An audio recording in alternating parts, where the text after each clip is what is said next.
Students, welcome to Bet academy. Students, इस video में मैं आपको बताने वाला हूँ AMU क्लास 11th कॉमर्स और ह्यूमैनिटीज़ के लिए कट ऑफ। अभी कट ऑफ का मतलब आप समझते हो, कोई एक नंबर कि आप समझते हो कि 50 मार्क्स या 60 मार्क्स या 70 मार्क्स अगर आप लाते हो तो आपका सिलेक्शन हो जाता है। देखिए, कट ऑफ सिर्फ एक नंबर नहीं होता, कोई फिक्स नंबर नहीं होता, ठीक है। इसके ऊपर काफ़ी चीज़ें होती हैं, काफ़ी चीज़ें डिपेंड होती हैं, काफ़ी फैक्टर्स होते हैं जिस पर डिपेंड करती है कट ऑफ। तो ऐसे ही मैं आपको बताने वाला हूँ ये कॉमर्स के लिए 2020 और 2021 के लिए कट ऑफ क्या हो सकती है, कॉमर्स या ह्यूमैनिटीज़ के लिए, ठीक है। एक्सपेक्टेड कट ऑफ मैं बताने वाला हूँ, एग्जैक्ट कट ऑफ आपको कोई नहीं बता सकता, लेकिन हम देखते हैं कितना क्लोज जा सकते हैं कट ऑफ के लिए, ठीक है। तो सबसे पहले मैंने आपको बताया है, मैंने साइंस के लिए कट ऑफ बताई है, क्लास 11th के लिए 9, 6 और भी बहुत सारे कोर्सेज़ के लिए बताई हुई है। तो सबसे पहले जो डिपेंड होता है कट ऑफ के लिए वो होता है उसके नंबर ऑफ़ फॉर्म्स, कि नंबर ऑफ़ फॉर्म्स कितने फिल किए गए हैं। तो मैंने आपको कुछ दिनों पहले वीडियो में बताया था कि फॉर्म्स के बारे में, क्लास 11th कॉमर्स के लिए तो 9500 के अराउंड फॉर्म्स थे। तो अब लगभग अराउंड 11,000 के लगभग फॉर्म हो चुके हैं सबमिट, क्योंकि डेट एक्सटेंड हो गई है। 11,000 के लगभग, ठीक है, फॉर्म हो चुके हैं सबमिट। ये जो फॉर्म है वो कॉमर्स और ह्यूमैनिटीज़ के लिए है, ह्यूमैनिटीज़ मतलब आर्ट्स के लिए, ठीक है। ये दोनों कॉमर्स और ह्यूमैनिटीज़ के लिए ये फॉर्म्स हैं। अब 11,000 आपके पास एप्लीकेंट्स हैं जो चाहते हैं कि मेरा भी सिलेक्शन हो जाए। हर एक बंदा यही चाहता है, हर एक स्टूडेंट यही चाहता है कि उसका सिलेक्शन हो जाए और वो कोशिश करता है, ठीक है। अब आपको पता है यहाँ पर फॉर्म्स फिल हो चुके हैं। दूसरी चीज़ होती है डिपेंड जिस पे, वो है नंबर ऑफ़ सीट्स कितनी हैं, ठीक है। जितनी सीट्स हैं, वैकेंट सीट्स हैं, उसके ऊपर डिपेंड होता है। तो मैं आपको बताता हूँ कॉमर्स में कितनी सीट्स हैं।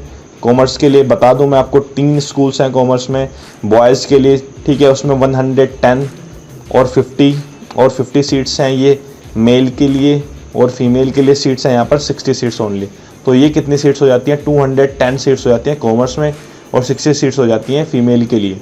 अगर हम बात करते हैं ह्यूमैनिटीज़ मतलब आर्ट्स के लिए बात करते हैं, तो ह्यूमैनिटीज़ में भी यहाँ पर 3 डिफरेंट स्कूल्स हैं, और डिफरेंट स्कूल्स में 55 और 50, ये देखिए 160 सीट्स यहाँ पर हो जाती हैं मेल के लिए।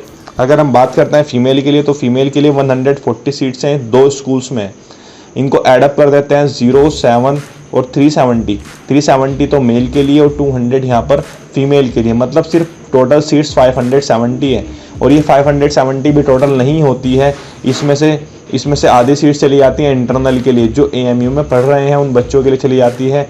उन बच्चों में आपका गैप होता है, अगर आपको उनको 60 मार्क्स लाने हैं तो उनको 40 मार्क्स लाने होते हैं, ठीक है, या उससे भी कम मार्क्स लाने होते हैं, क्योंकि उनके लिए इंटरनल कोटा होता है 11th क्लास एंट्रेंस के लिए। अब हम बात करते हैं यहाँ पर और भी सीट्स और कुछ और भी रिजर्वेशन हो सकते हैं।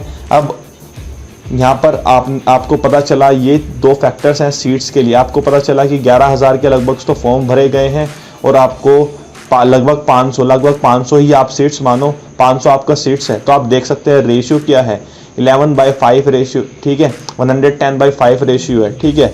मतलब 1:22 आ रहा है। एक सीट के लिए 22 बच्चे उस पर लड़ रहे हैं, ठीक है। और ये आसान नहीं है कि आप जो है यहाँ पर ईजीली यहाँ पर स्कोर कर सकते हो। अगर आप ये वीडियो देख रहे हो ना, तो 30 to 50% आप एंट्रेंस क्लियर क्रैक कर दोगे, क्योंकि आपको समझ में आ जाएगा क्रैक कैसे करना है। एंट्रेंस क्रैक करने के लिए आपको सब कुछ पढ़ने की ज़रूरत नहीं होती है, सिर्फ कुछ टॉपिक्स पर, कुछ चीज़ों पर ध्यान होता है, ठीक है, होना चाहिए आपका। थर्ड चीज़ होती है सिलेबस अगर आपको सही तरीके से पता होगा एंट्रेंस, तभी आप उसको क्लियर कर सकते हो। अब मेन चीज़ क्या होती है, सब बच्चे सिर्फ फोकस करते हैं सोशल साइंस पे। कॉमर्स इसलिए लेते हैं या ह्यूमैनिटीज़ इसलिए लेते हैं क्योंकि उनकी मैथ्स वीक होती है, वो मैथ्स में वीक होते हैं। तो सोशल साइंस होती है 60 मार्क्स की। इसका सबसे बढ़िया तरीका बता रहा हूँ पढ़ने के लिए, NCERT जिसने समझ ली ना, वो 60 में से 50 भी मार्क्स ला सकता है। ये मैं बता रहा हूँ, 50 मार्क्स ला सकता है वो जिसने NCERT पढ़ ली है। NCERT के जो क्वेश्चंस होते हैं, इन टेक्स्ट क्वेश्चन लास्ट, और जो आपके लास्ट वाले क्वेश्चन होते हैं, लास्ट पेजेस पे क्वेश्चन, इन टेक्स्ट क्वेश्चन, सभी क्वेश्चंस आप यहाँ पर पढ़ो इसके NCERT के। मतलब आपको तो आना है MCQ ही, लेकिन आपके कॉन्सेप्ट आप सभी क्लियर होने चाहिए। अब ये 60 मार्क्स क्लियर पढ़ने के बाद बच्चा सोचता है कि मेरा एंट्रेंस क्लियर हो गया है, नहीं। जो दूसरा जो सब्जेक्ट होता है मैथ्स, उसको बच्चा कोई भी नहीं पढ़ता, उसको आप छूते भी नहीं हो। तो यही सबसे बड़ी कमी है। और मैथ्स आपका 20 मार्क्स का है, 20 मार्क्स का मैथ्स है और इसको कोई बच्चा छूता नहीं है क्योंकि उसको 2 बुक्स पढ़नी होती हैं इसलिए। लेकिन ऐसा नहीं है, सिर्फ आपको NCERT करनी है। NCERT यहाँ पर भी मैथ्स की करनी है और ये मैंने मैथ्स के सॉल्यूशंस यहाँ पर मैंने वीडियो दे रखी है, डिस्क्रिप्शन में लिंक दे रखी है। मैथ्स की आपको सभी क्लास 10th की मैथमेटिक्स मिल जाएगी और मैथ्स के लिए जो मैंने साइंस के लिए क्वेश्चंस प्रैक्टिस कराए हुए हैं उसके लिए भी आपको मैथ्स की वीडियोस मिल जाएंगे, डिस्क्रिप्शन में लिंक मिल जाएगा आपको। लेकिन आपको इन वीडियोस को देखना है, बार बार देखना है, तभी आप क्लियर कर सकते हो। अब ये 80 मार्क्स करने के बाद बच्चा सोचता है कि एंट्रेंस क्लियर हो गया जिसका मैथ्स भी सही है, लेकिन 10 मार्क्स की आपके पास आती है GK और 10 मार्क्स की आती है इंडो इस्लामिक। ये 20 मार्क्स होते हैं, ये इजीली स्कोरेबल होते हैं, लेकिन ये सब सिर्फ तुक्का लगाने के लिए काम आते हैं बच्चों की तरफ से। बच्चे सोचते हैं यहाँ पर इसको तुक्का लगाना है, लेकिन ये 20 मार्क्स हैं जो बच्चे यहाँ पर इनको गेन कर लेंगे। जिसका कमज़ोर है मैथ्स या सोशल साइंस में कम नंबर आए हैं, यही रिकवर करते हैं। और मैंने आपके लिए सभी वीडियोज़ दी हुई हैं GK और इंडो इस्लामिक की, प्लेलिस्ट आपको डिस्क्रिप्शन में मिल जाएगी, चैनल पर मिल जाएगी। इसलिए अगर आपको वीडियो पसंद आ रही हो ना तो इसको लाइक कर दो, और जब आप चैनल को सब्सक्राइब कर दोगे तो सभी ये सारी वीडियोज़ आपके पास आ जाएंगी। और जब आप बेल नोटिफिकेशन यहाँ पर दबा दोगे, इसको नोटिफिकेशन आपके पास आ जाएंगे, बेल प्रेस कर दोगे ये, तो आपके पास सभी नोटिफिकेशन आते रहेंगे। ठीक है, ये तो हो गई है सिलेबस के बारे में बात। अभी हमारा जो मेन मोटो है वीडियो का वो कट ऑफ के बारे में है। तो यहाँ पर अभी मैंने आपको बताया सिलेबस पे डिपेंड होता है, आपके सीट्स के बारे में और फॉर्म्स के बारे में। नेक्स्ट चीज़ आ रही है यहाँ पर टाइम गैप। पहले जो होता था एंट्रेंस वो अप्रैल में होता था, जो बच्चे पढ़े अच्छे बच्चे होते थे वो एकदम से एंट्रेंस क्लियर कर देते हैं मार्च के बाद अप्रैल में। लेकिन अब यहाँ पर देखो आप देखो सब ये बोल रहे हैं कि यहाँ पर 11,000 अगर आपके पास फॉर्म्स हैं और 500 बच्चे यहाँ पर वो हैं, 500 सीट्स हैं, सब बोल रहे हैं कि यहाँ पर सब बच्चे डिस्ट्रैक्ट हो चुके हैं। डिस्ट्रैक्ट मतलब किससे, वो पढ़ नहीं रहे हैं, उनको ये नहीं पता एंट्रेंस क्लियर करना है नहीं करना है, वो सिर्फ हो चुके हैं दूर, मोबाइल्स में बिजी हैं या कुछ और बिजी हैं लॉकडाउन की वजह से।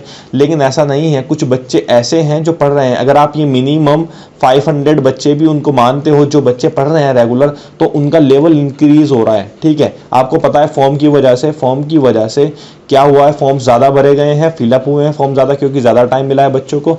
और यहाँ पर ये जो आप समझ रहे हो ना 500 बच्चे, ये स्टिक है अपने टारगेट से, ये कभी भी अपने नहीं हट रहे हैं, डेली पढ़ते हैं, डेली रिवाइज करते हैं, और इस वजह से इन्होंने NCERT एक्स्ट्रा क्वेश्चंस और सभी कुछ कर लिया है। तो ये इनका लेवल इंक्रीज हो रहा है बच्चों का। तो अगर यहाँ पर 500 बच्चे भी ऐसे हैं तो जो 10,500 बचते हैं वो सब वेस्ट हो जाते हैं बच्चे, उनका एंट्रेंस क्लियर नहीं हो पाता है। वो इसलिए ही क्योंकि ये बच्चे रेगुलर नहीं है। तो इसलिए मैं आपको बोल रहा हूँ जब आप वीडियोज़ देखते रहोगे तो रेगुलर रहोगे। और यहाँ पर ये जो 500 बच्चे हैं ये आपका कॉम्पिटिशन इंक्रीज कर देते हैं। ठीक है, अब आपको पता चला यहाँ पर टाइम गैप की वजह से यहाँ पर आपको ये हुआ कि कट ऑफ इंक्रीज हो सकती है। अब आती है पेपर के बारे में कि पेपर इजी होने वाला है या हार्ड होने वाला है। पेपर इजी या हार्ड, तो देखो इजी है या हार्ड है इससे कोई फर्क नहीं पड़ता किन बच्चों को, इन 500 बच्चों को। और जो बाकी के 10,500 बच्चे हैं जिनको एंट्रेंस नहीं क्लियर करना है उनके लिए फ़र्क पड़ता है। ये तो इनका पहले होता था जब अप्रैल में पेपर होता तो हार्ड पेपर आता था तो बच्चों को फ़र्क पड़ता था। ठीक है, बच्चों को फ़र्क पड़ता था क्योंकि एकदम से पेपर देते थे।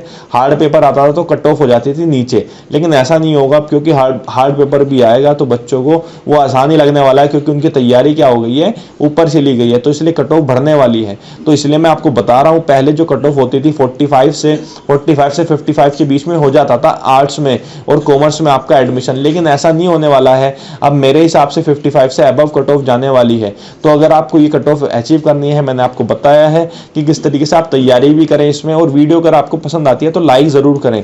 ठीक है, चैनल को सब्सक्राइब करें और शेयर करते रहें। जब आप चैनल को सब्सक्राइब करेंगे तो क्लास 11th के लिए वीडियोस, 10th के लिए और सभी क्लासेस के लिए आपको NCERT की वीडियोस भी मिलती हैं। ठीक है, चैनल पर। ठीक है, थैंक यू।